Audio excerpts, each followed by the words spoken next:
Welcome to the Glass Ceilings and Sticky Floor podcast, the podcast where we get real about the challenges that women face in work, life, and leadership.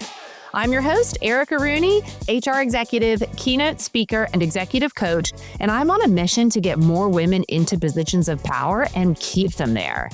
This is the space where we call it the paradoxes, being told to lean in, but not too far, to speak up, but not too loudly, be ambitious, but not too ambitious. If that sounds familiar to you, you're in the right place. But here, we break down the sticky floors that keep us stuck from imposter syndrome and perfectionism to burnout and fear, and give you real strategies to shatter those glass ceilings once and for all. So if you're ready to rewrite the rules, own your power, and take your career and life to the next level, you're in the right place. All right, y'all, get ready to meet an incredible woman who's been turning corporate turbulence into opportunity for decades. Y'all, today's guest is a Fortune 100 executive, a board director, and change catalyst who was the first woman to helm Verizon's upstate New York region and later guided more than 12,000 people through the historic Sprint T-Mobile merger. And if any of y'all know me, y'all know I also spent a decade at Verizon. So we are kindred spirits here. Now, Senior Vice President at Humana, she leads multi-billion-dollar healthcare initiatives while championing equity for veterans and mentoring the next generation of women leaders.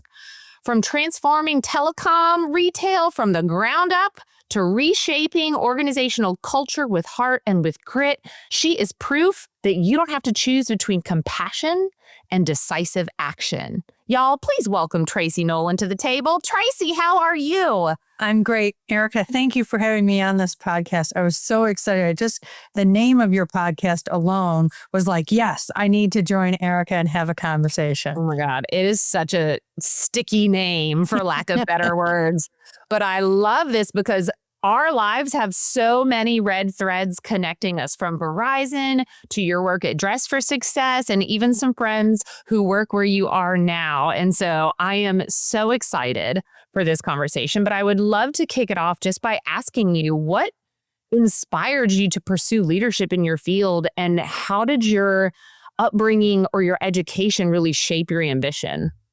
It's so funny, Erica, because if you would have asked me, like growing up, what I was going to do, I thought I would be a woman with like 5 kids, 6 kids. I would be a school teacher, and I would not be doing what I was doing today. And, life just takes those changes and chances. And, I started out of college in retailing, and I just love most people think clothing retailing is all about just selling, but it was like the operations, it was the marketing, it was the HR piece. It was like the whole operations of like owning a P&L and being able to make a difference. And, putting at the center of it, of course, is customers, having somebody walk out that knew they were going to go into an interview, and they not only had, bought a suit or a blouse, but they knew head to toe what they were going to wear. So I'm always like putting the customer in the middle and making sure they have whatever product it is, they have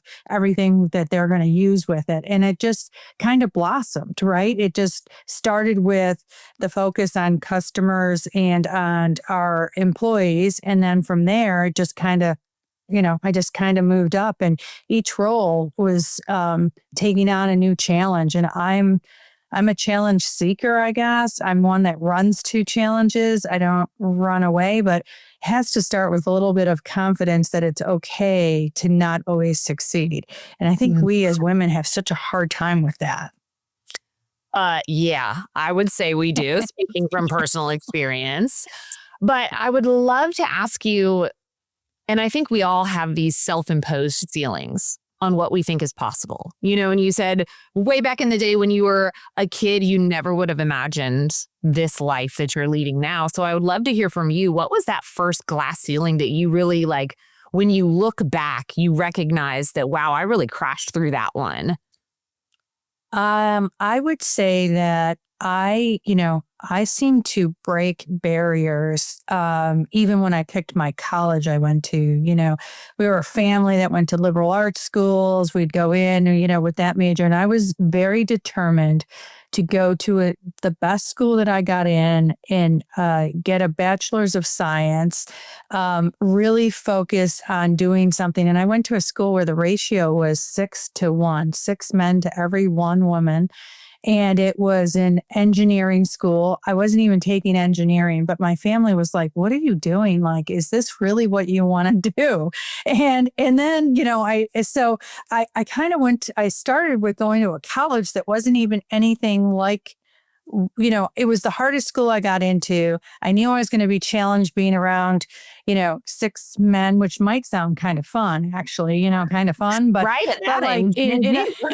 but in like the coldest spot in upstate New York, right on the Canadian border, right? Like, so I look at that, and that was kind of a start of like, I'm going to challenge myself to do things that I didn't know. And I went from being a pretty good student in high school to being surrounded by all these people who were so intelligent that it was like, oh my gosh, I am average at best, from an educational perspective. So I think that was the first one, that I broke, that I really stepped out and did something different. So what school did you go to? You didn't even tell us that. So Clarkson University, Division I hockey school, right? So we didn't have that was the big thing, and that's where I started to love hockey. But it was a tough school. Everybody I roomed with were electrical engineers, chemical engineers, and there I was an accounting major, and but I also started our first sorority. They did not have any sororities at the school, only fraternities. So I was a founding member of a sorority, and so I was gathering women at that time together. So we would have a sorority, and we bought a house in the time that we were there. So, and I was, of course, the vice president or vice archon of our sorority. So again, I just started that leadership kind of in college, even while going to the school. That's such a good story, Tracy. I love it. And like, I was thinking back as you were answering, I was like, well, man, Erica, that's a great question. What was your first glass ceiling? Yeah. And I think for me, looking back, it was like breaking the 6-figure mark. Like, I just never thought in my life that I would ever make more than $100,000. Like, that just seems so far off and unattainable to me. And so I love sharing moments like this, because it's like, we all have to start somewhere. We don't just have this leadership prowess in us, and we're not just bold, and we don't just go for it. So I'd love to ask you, Tracy, like, what are some of the traits that you think really helped you? And then how do you think the women today can harness that to shatter whatever ceiling is, self-imposed over their own heads? So, it's super interesting, because I would say I grew up in a family of being prim and proper, and that whole politeness thing became kind of part of my way I was not only home but at work. And I think at times that held me back, actually, because I was the one that was trying to arrange the room, or I was the one that was going to get in water. And it was like, one day I was just like, why am I doing this? Like, why? Like, other people aren't coming in and making sure. They're coming in because they've been invited to this meeting. So I just started to really hone in on that. If you're invited to a meeting, or you're part of a meeting, then you are there to be part of the meeting, and not to bring in kind of all the things that I kind of learned, like hostess of the mostest and all those pieces, and said, I earn the right to be here, and they have a right. I have a right.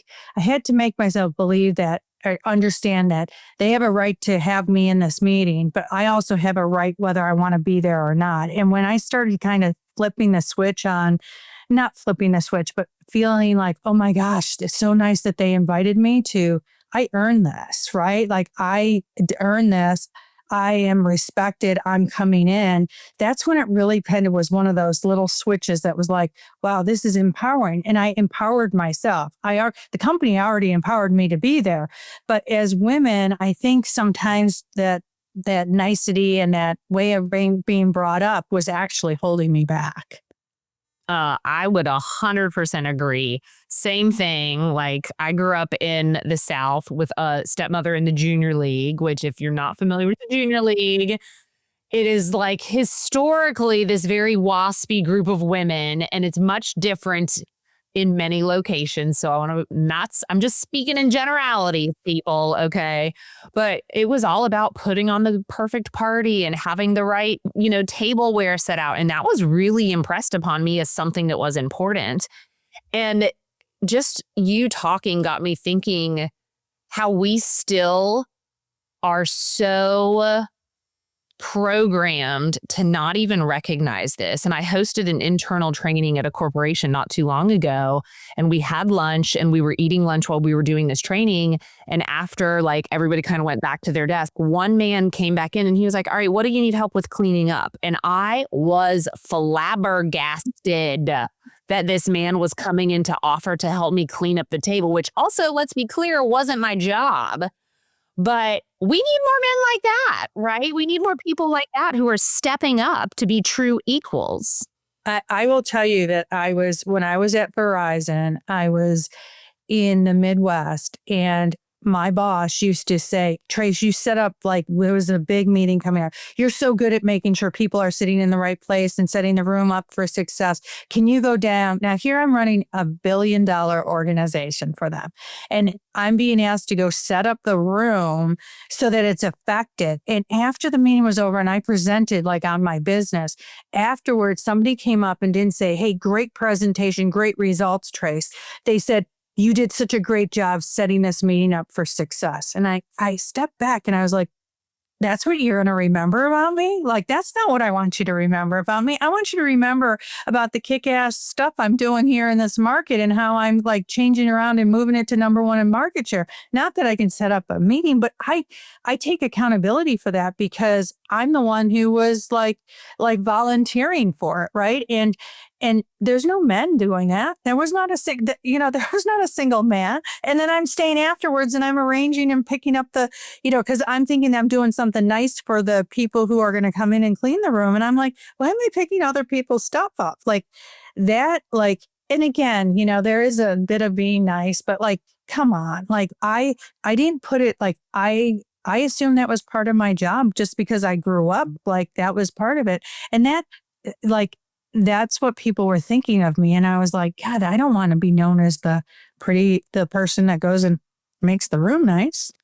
Well, and these are the exact things that we as women do because we're people pleasing. We were brought up that way. And what it does is the other people end up looking at us as the doers, not as the strategic thinkers. And so it really is holding us back.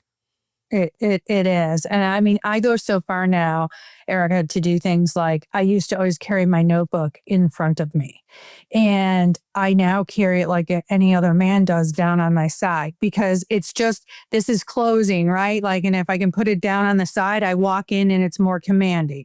Like, it's those little switches that make a difference in how you're perceived and how you show up, that you can be the most strategic, woman out there, but you are kind of taking little notches out of how people perceive you that you don't even know that you're doing that make a difference. I always love, Eric, I don't know, like I laugh about it because you go into a meeting and men are like, they pull their chair up, they spread their books out, they kind of lean back in their seats, right? And they take up space. And there was little polite Tracy when I was, younger, like I'd take my notebook and I'd just squish in and I'd have my little spot. And I was like, I noticed it one day and I'm like, this is crazy. So now I go in and I'm like, ladies, spread out, take your space. Like, let's get comfortable here. You were invited to the meeting. You have every right to take up as much space as you want. Like, I mean, And it's, you know what, it gets you into a mindset, right? Like it's a mindset scenario that we are so programmed. Many of us, not everybody, but many of us are programmed this way. And I have seen a few men like this. So it's not like it's only women, but like, we're just so programmed to be like, oh, I got to have my little space here. Like, take it up. You deserve that. Your voice needs to be heard. They call it manspreading. Where they just sit down and it's like, I see it all the time at the airport where a dude will sit in a middle seat and he'll take up so much space with his freaking legs that it's like extending over 2 other chairs. And I'm like, dude, what is wrong with you? Exactly.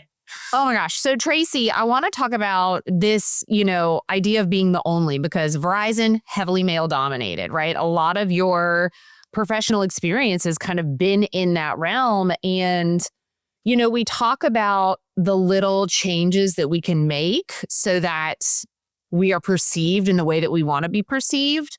And I would love to hear from your perspective, like the power of the only, how much should we be conforming to, whatever the situation is versus remaining authentic to us? I mean, is that going to hold us back in any way, shape, or form?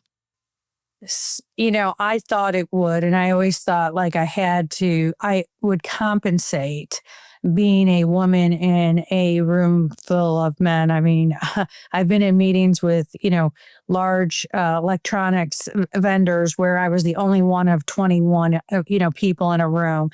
I always felt like I had to compensate by being the smartest, and not the smartest in like technical, but like I needed to memorize everything about whatever I was responsible for.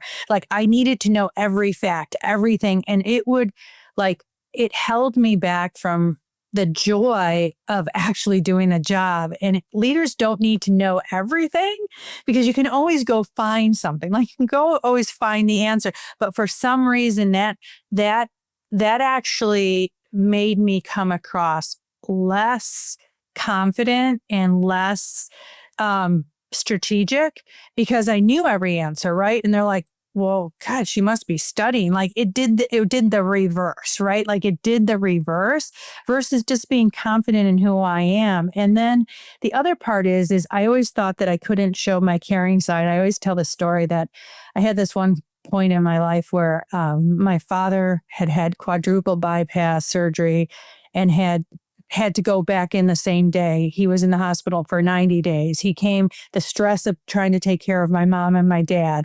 I had this high-powered job that I was doing, and I had a really bad first marriage. And I, it was not good. Let me just say that. And I was going through so much stress, and I went to the doctor because I was having stomach problems, and he's like, hey, you're too nice to be in corporate America because you're caring too much. Like, he's like, you're never like, Trace, you should be a nurse. You should be a doctor. Like, you should be doing something caring, because I think you care too much about people. And in corporate America, you can't care, right? Like, you can't care. And that actually made me angry. And I was like, I don't no, like that. like, I don't want it. Like, I think I was trying to be trying to be more like corporate executive male, maybe not show my caring side. And when I decided that, like, you know what, I'm going to just be me. I'm going to care. And I'm going to ask about this person who just went, know that his husband was in the hospital. And so I will show my caring side, and I will show that I can deliver strategy and be super effective. And when I stopped caring about trying to be like a man or come across and be authentic to who I am, that's when I like literally started really shattering ceilings. Like that alone of being me and not worried about how I was to another male, and stopped worrying about like not studying for everything, not like being there. Like it was also more fulfilling personally. And I think more fulfilling to me, better at leadership, better at caring about people. People want to know that their leader is human. And I was trying to be something that was more stereotype. Yeah, I'll never forget when I really showed up as a human, as a chief people officer. is I had a wonderful group of women who worked with me, and I was really going through it too. And it was like, I need a break, and I needed like an immediate 1 week, I have to step away kind of thing. Everything was hitting the fan and it was getting really intense. And I was very honest with my team members about it. And I was like, look, this is me taking my mental break because it's too much right now. And I've delegated everything out. And you don't need to worry about me. I'm going to see my really great therapist. And I'm going to talk it out with her, and I will be back next week. And then, a couple weeks went by, and one of my team members came up to me and she just said, hey, Erica, I'm going through a really hard time right now too. And I just don't know that I can keep working through the rest of the workday. Like, I'm just so stressed out. I just want to lay in my bed and watch trash TV. And she goes, do you mind if I do that? And I was like, absolutely not. Like, please go take care of yourself. And she came back later and she said, the only reason I felt comfortable like asking for what I really needed in that moment was because you were vulnerable about it first. And I knew that you wouldn't judge me. And that's the hardest part, is because we always worry that we're going to be judged, and we're keeping all of that so closed in. We're losing that opportunity to show the human side and really connect with our teams. But Tracy, I would love to know, have you ever been called something like bossy or intimidating? Oh, I was going to use bitchy. Could we use the word bitchy? Bitchy. Yes, I have. And it's so funny because, I had people also say like, can you just stop? Like, can you just, and I'm like, stop what? Well, you just are asking so much and you're just going so, and I'm like, but that's like, the people that I learned the most from, and, I didn't even know what a sponsorship was, like of somebody sponsoring me. I knew what a mentor was, but like I had a boss who like would just push on me to a level to help me get to the next level. Right. It's not like, it's kind of crazy because also women are known, when we're demanding, we're bitchy, right? That's what we're considered. I just have decided that I don't really care what you call me. I'm effective. And I'm out for your best. And got to build that trust, because to your point, what you were just talking about, they trusted, that woman trusted you enough to have that. Like, you can call me bitchy, you can call me whatever you want, but what you need to know about me is that I got your back, right? Like, I'm there for you. Yeah. I love that. You know what I mean? Call me whatever, but you know what? And trust doesn't happen. I always say this because people think that like, oh, I trust my team. Well, it's more about, do they trust you, right? You got to show them, to your point, that vulnerability, that like, and that care, and also have those tough conversations. So that's maybe when I'm bitchy, is when I have those tough conversations, but I'm doing it out of care. Like, I'm doing it out of care, right? Yeah. Yeah, I've been called, definitely bitchy, but the one that really threw me for the loop was when I was called intimidating, because I was like, I am the least intimidating. I'm like the friendliest person, what are you even talking about? But, to kind of circle this back to what we were talking about in the beginning, is like, we're making people uncomfortable when we're not fitting into those little cookie cutter expectations that they want us to be. So as a chief people officer, and I'm voicing my opinion and standing up for my team and saying what I believe in, which, by the way, is the right thing to do as a C-level leader, people don't necessarily like that. And then so I'm intimidating. It's like, but wait, you're doing the same thing for your team. Why aren't you intimidating? And it's just bananas. So I would love to ask you, if there's a woman out there who's listening that gets a piece of feedback like that just sits so uncomfortably with her, like, what advice would you give her? Again, is I keep going back to like, don't worry about being intimidating, because you know what? I honestly, or ask the question, like, what is it that I'm doing that's intimidating? Like, I really have a hard time, Erica, with people who do feel intimidated by me, because I do get that. And it does. But I'm like, I put on my shoes the same way you do every morning. Like, I also, have issues that are going on behind me personally that you have no idea that I'm doing, that I'm dealing with, and you're dealing with. And like, I just like, we're going to get better if we can get past that intimidating thing and just have conversations. Like, titles, while yes, titles are out there, but like, I just want to get the work done. Like, I just want to get the work done. So, I would, if you've been called intimidating, unless you've been, unprofessional in how you're holding yourself up in a meeting, like, I wouldn't worry about it. Like, again, it goes to like a trust I have in myself. If I've treated that person well, and yeah, I might be tough, be treating well, I might be tough, but I'm doing it out of the spirit of helping them grow. I don't really just kind of move forward, keep moving forward.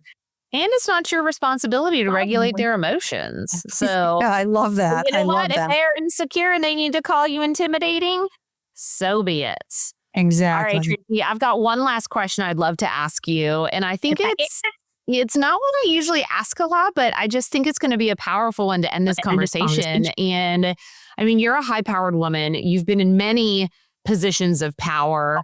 Was there any woman before you that really gave you the mentorship, like the belief in yourself, or maybe even just planted a seed that you feel like, wow, this woman really changed the game for me?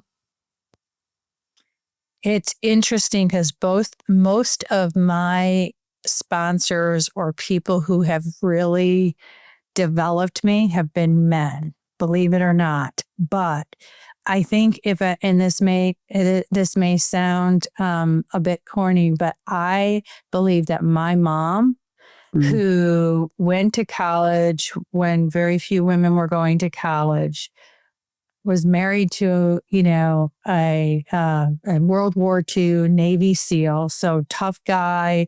My father was tough, and he didn't let her work past until she had kids.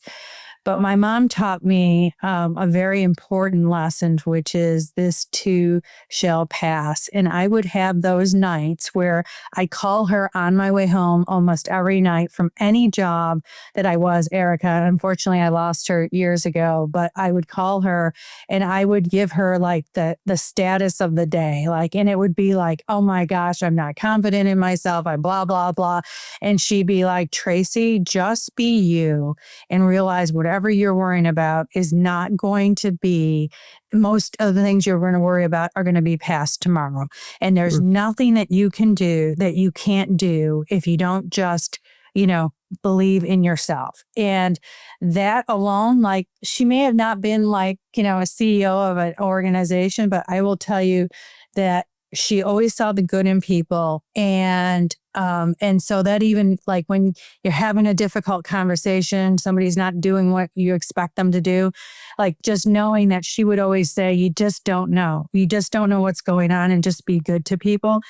She was not only my mom, she became my best friend, and she was I would say, that woman that inspired me. And I can just be, close to her, like what she did for me to somebody else, then I've accomplished everything. Oh my gosh. You want to know what's wild? The quote my mother always says to me is, "This too shall pass." Oh my gosh. Isn't that wild? That's why I just started smiling as soon as you said it, because I was like, holy shit, me too, girls. It's amazing. And you know what? It's so powerful because we as women in particular, I mean, how many times do we walk out of a meeting and we're like, oh, how did that go? We grade ourselves. We're tough on ourselves, right? It was the best advice ever. Oh my gosh. I love it. Tracy, thank you so much for joining us on the podcast today. And y'all, if today's conversation lit a fire under you, here's your next move. Don't keep it to yourself. Share this episode with a friend, drop a review, and y'all, let's keep the conversation going. Remember that your potential is limitless, and the only thing standing in your way are those sticky floors. But guess what? You have the power to break through them. So go out there, take up some space, and let's shatter some ceilings together.